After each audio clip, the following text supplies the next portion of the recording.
स्वागत है आपका स्वयं की गणित में। अगर आप यूपी पुलिस की तैयारी कर रहे हैं तो आपके लिए जीके जीएस के मोस्ट इंपॉर्टेंट क्वेश्चन की क्लास लेके आए हैं, तो आप लोग वीडियो को पूरा जरूर देखें। तो वही चलिए वीडियो शुरू करते हैं। किस बैंक के द्वारा देश में मुद्रा की आपूर्ति को नियंत्रित किया जाता है? तो कौन सी बैंक है जिसके द्वारा देश में मुद्रा की आपूर्ति को नियंत्रित किया जाता है? तो कौन सी बैंक के द्वारा किया जाता है? तो ये किया जाता है स्टेट बैंक ऑफ इंडिया के द्वारा। किसके द्वारा किया जाता है? तो ये किया जाता है स्टेट बैंक ऑफ इंडिया के द्वारा मुद्रा की आपूर्ति को नियंत्रित किया जाता है। चलिए अगला क्वेश्चन देखते हैं। ध्वनि मापक की इकाई को क्या कहा जाता है? तो ध्वनि मापक इकाई को उनमें से क्या कहा जाता है? तो ध्वनि मापक इकाई को उनमें से क्या कहा जाता है? देखिए, कैलोरी से मापते हैं, ऊर्जा को मापते हैं, न्यूटन से मापते हैं, बल को मापते हैं, और डेसिबल से क्या मापते हैं? डेसिबल से ध्वनि नापते हैं, फ़ारेनहाइट से टेम्परेचर यानी कि तापमान मापते हैं। तो फ़ारेनहाइट से तापमान मापते हैं, कैलोरी से ऊर्जा नापते हैं, न्यूटन बल का मात्रक होता है, और ध्वनि का मात्रक होता है डेसिबल, और तापमान का होता है फ़ारेनहाइट। चलिए अगला क्वेश्चन देखते हैं।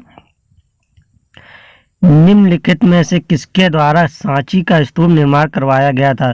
तो सांची का स्तूप किसके द्वारा बनवाया गया था? तो सांची का स्तूप बनवाया गया था इनमें से किसके द्वारा? तो ये बनवाया गया था अशोक द्वारा। किसके द्वारा बनवाया गया था? तो सांची का स्तूप बनवाया गया था ये अशोक द्वारा बनवाया गया था। चलिए अगला क्वेश्चन देखते हैं।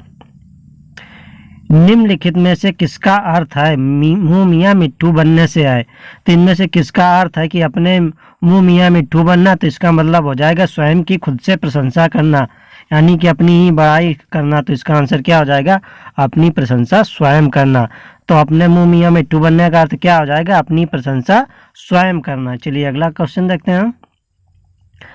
भारत में किस स्थान पर सुविख्यात सूर्य मंदिर निर्मित हुआ? तो भारत में किस स्थान पर सुविख्यात सूर्य मंदिर निर्मित हुआ? तो ये सूर्य मंदिर कहाँ पर है? तो ये सूर्य मंदिर हो जाएगा कोणार्क में। कहाँ पर हो जाएगा? ये कोणार्क में हो जाएगा। कोणार्क कहाँ पर है? तो ये उड़ीसा में है। कोणार्क कहाँ पर है? तो ये उड़ीसा में है। तो सूर्य मंदिर कहाँ पर बना है? तो ये कोणार्क में बना है, जो कि उड़ीसा में है। चलिए अगला क्वेश्चन देखते हैं। निम्न में से किस राज्य के विघटन से तेलंगाना राज्य स्थापित हुआ था? तो कौन से राज्य है जिससे विघटन से तेलंगाना राज्य स्थापित हुआ था? तो किस राज्य से विघटन होकर तेलंगाना राज्य स्थापित हुआ था? तो ये हुआ था कौन से राज्य से? तो ये हुआ था आंध्र प्रदेश से। किससे हुआ था? ये आंध्र प्रदेश से हुआ था। चलिए अगला क्वेश्चन देखते हैं।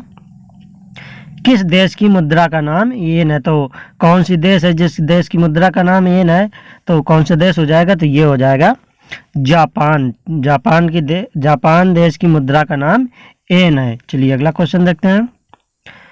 कौन सा कारण है जिसके चलते ताजमहल बदरंग हो रहा है? तो ऐसा कौन सा कारण है जिसके चलते ताजमहल बदरंग हो रहा है? तो कौन सा कारण हो जाएगा? तो वो कारण हो जाएगा अम्लीय वर्षा के कारण। कौन से कारण? अम्लीय वर्षा के कारण, यानी कि सल्फर डाइऑक्साइड के कारण। चलिए अगला क्वेश्चन देखते हैं।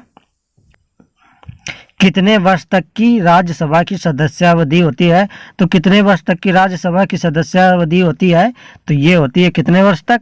तो ये होती है राज्यसभा की 6 वर्ष तक। कितने वर्ष तक होती है? ये 6 वर्ष तक होती है। चलिए अगला क्वेश्चन देखते हैं। किस कारण के चलते नीना दाउलूरी चर्चा में रही थी? तो किस कारण के चलते नीना दाउलूरी चर्चा में रही थी? तो वो कारण कौन सा था जिसके चलते नीना दाउलूरी चर्चा में रही थी? तो कौन सा कारण था? तो वो कारण था मिस अमेरिका का ताज मिलने के कारण। किस कारण? मिस अमेरिका का ताज मिलने के कारण। चलिए अगला क्वेश्चन देखते हैं।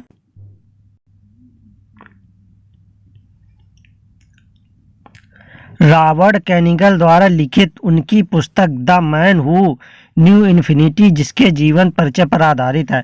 तो रॉबर्ट कैनिगल द्वारा लिखित उनकी पुस्तक the man who new infinity किसके जीवन पर परिचय पर आधारित है? तो ये किसके जीवन परिचय पर आधारित है? The man who new infinity. तो ये किसके जीवन परिचय पर आधारित है? तो ये आधारित है श्रीनिवास रामानुजम। किसके जीवन परिचय पर? श्रीनिवास रामानुजम के जीवन परिचय पर आधारित है। चलिए अगला क्वेश्चन देखते हैं। कलपक्कम निम्नलिखित में से कहाँ पर स्थित है? तो कलपक्कम निम्नलिखित में से कहाँ पर स्थित है? तो कलपक्कम ये स्थित है कहाँ पर? तो ये स्थित है परमाणु परीक्षण स्थल पर। कहाँ पर स्थित है? परमाणु परीक्षण स्थल पर स्थित है। चलिए अगला क्वेश्चन देखते हैं। कब से कब तक वन्य प्राणी सप्ताह प्रतिवर्ष मनाया जाता है, तो कब से कब तक वन्य प्राणी सप्ताह प्रतिवर्ष मनाया जाता है? तो ये कब से कब तक मनाया जाता है? तो ये मनाया जाता है 1 जनवरी से 7 जनवरी तक। कब से कब तक? तो वन्य प्राणी सप्ताह मनाया जाता है प्रतिवर्ष 1 जनवरी से 7 जनवरी तक। चलिए अगला क्वेश्चन देखते हैं। कौन सा शासक मगध साम्राज्य का अंतिम शासक था? तो कौन सा शासक था जो मगध साम्राज्य का अंतिम शासक था? तो कौन सा शासक था जो मगध साम्राज्य का अंतिम शासक था? तो वो था, तो कौन सा था? तो वो था उदयन। कौन सा था? वो उदयन था जो मगध साम्राज्य का अंतिम शासक था। चलिए अगला क्वेश्चन देखते हैं। निम्नलिखित में से किसका संबंध उपकार को याद रखने वाले से है? तो निम्नलिखित में से किसका संबंध है जो उपकार को याद रखने वाले से है? तो उपकार को याद रखने वाला कौन हो जाएगा? तो वो हो जाएगा कृतज्ञ। कौन हो जाएगा उपकार को याद रखने वाला? तो वो हो जाएगा कृतज्ञ हो जाएगा। चलिए अगला क्वेश्चन देखते हैं। कौन सा क्षेत्र उष्णकटिबंध क्षेत्र माना जाता है? तो ऐसा कौन सा क्षेत्र है जो उष्णकटिबंध क्षेत्र माना जाता है? तो कौन सा क्षेत्र हो जाएगा?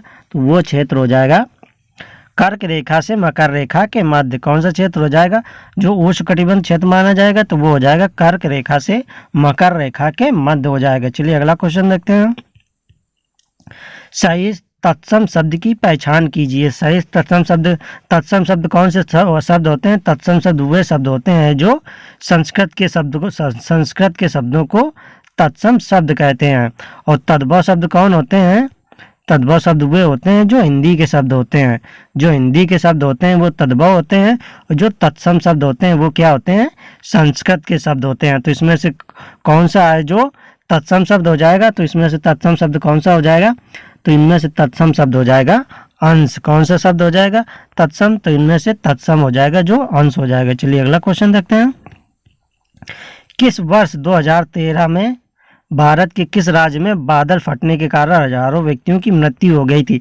तो 2013 में भारत के किस राज्य में बादल फटने के कारण हजारों व्यक्तियों की मृत्यु हो गई थी? तो वो कहाँ पर हुई थी? तो वो हुई थी उत्तराखंड में। कहाँ पर हुई थी वो? उत्तराखंड में हुई थी। बादल फटना किसे कहते हैं? बादल फटने का मतलब है कि सारा पानी एक ही एरिया में काफी तेजी से बरस जाना। चलिए अगला क्वेश्चन देखते हैं। वर्ष 2013 फरवरी में सार्वजनिक क्षेत्र की किन 2 इकाइयों को भारत संघ सरकार द्वारा महारत्न का दर्जा दिया गया था? तो किन 2 इकाइयों को भारत संघ सरकार द्वारा महारत्न का दर्जा दिया गया था? तो ये दिया गया था भेल और गेल को। किसके? भेल और गेल को दिया गया था। चलिए अगला क्वेश्चन देखते हैं।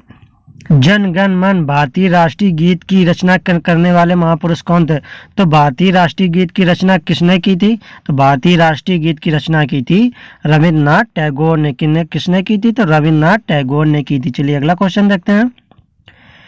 निम्नलिखित में से भारत के राष्ट्रपति की पहचान करें। तो इनमें से कौन कौन थे जो भारत के राष्ट्रपति थे? तो अब्दुल कलाम भी राष्ट्रपति थे, भारत के प्रणब मुखर्जी भी थे, भारत के राष्ट्रपति प्रतिभा देवी सिंह पाटिल ये भी भारत की राष्ट्रपति रहे हैं। तो ये भारत की पहली महिला राष्ट्रपति रह चुकी हैं। तो भारत की पहली महिला राष्ट्रपति कौन थी? तो वो थी प्रतिभा देवी सिंह पाटिल। तो इसका आंसर क्या हो जाएगा? उपरोक्त सभी, यानी कि ऊपर के सभी हैं जो भारत के राष्ट्रपति रहे हैं। चलिए अगला क्वेश्चन देखते हैं। उत्तर प्रदेश में कहाँ पर डॉक्टर BR अम्बेडकर पुलिस अकादमी स्थित है? तो उत्तर प्रदेश में कहाँ पर डॉक्टर भीमराव अम्बेडकर पुलिस अकादमी स्थित है? तो वो कहाँ पर स्थित है? तो वो स्थित है मुरादाबाद में स्थित है। तो उत्तर प्रदेश में किस स्थान पर डॉक्टर BR अम्बेडकर पुलिस अकादमी स्थित है? तो ये स्थित है मुरादाबाद में स्थित है। चलिए अगला क्वेश्चन देखते हैं। किस गैस की अधिक मात्रा होने पर हरित गृह प्रभाव बढ़ता है? तो कौन सी गैस की मात्रा अधिक होने पर हरित गृह प्रभाव बढ़ता है? तो कौन सी गैस के कारण बढ़ता है? तो ये बढ़ता है कार्बन डाइऑक्साइड के कारण। कौन सी गैस के कारण? कार्बन डाइऑक्साइड के कारण, यानी कि CO2 के कारण बढ़ता है। चलिए अगला क्वेश्चन देखते हैं। मधुशाला निम्नलिखित में से किस प्रसिद्ध व्यक्ति की कृति है? तो मधुशाला निम्नलिखित में से किस प्रसिद्ध व्यक्ति की कृति है? तो कौन से पुरुष की हो जाएगी? तो ये हो जाएगी हरवंश राय बच्चन। किसकी हो जाएगी? ये हरवंश राय बच्चन, अमिताभ बच्चन जी के पिताजी की। चलिए अगला क्वेश्चन देखते हैं। कौन सा प्रथम भारतीय दल के प्रभारी थे जो अंटार्कटिका गए थे? तो कौन सा प्रथम भारतीय दल के प्रभारी थे जो अंटार्कटिका गए थे? तो कौन थे वो? तो वो थे डॉक्टर एस जे कासिम। कौन थे वो? डॉक्टर एस जे कासिम थे। तो आप लोगों को आज को क्वेश्चन कैसे लगे? अगर क्वेश्चन अच्छे लगे हो तो वीडियो को लाइक करें और ऐसे ही क्वेश्चन देखने के लिए चैनल को सब्सक्राइब करें।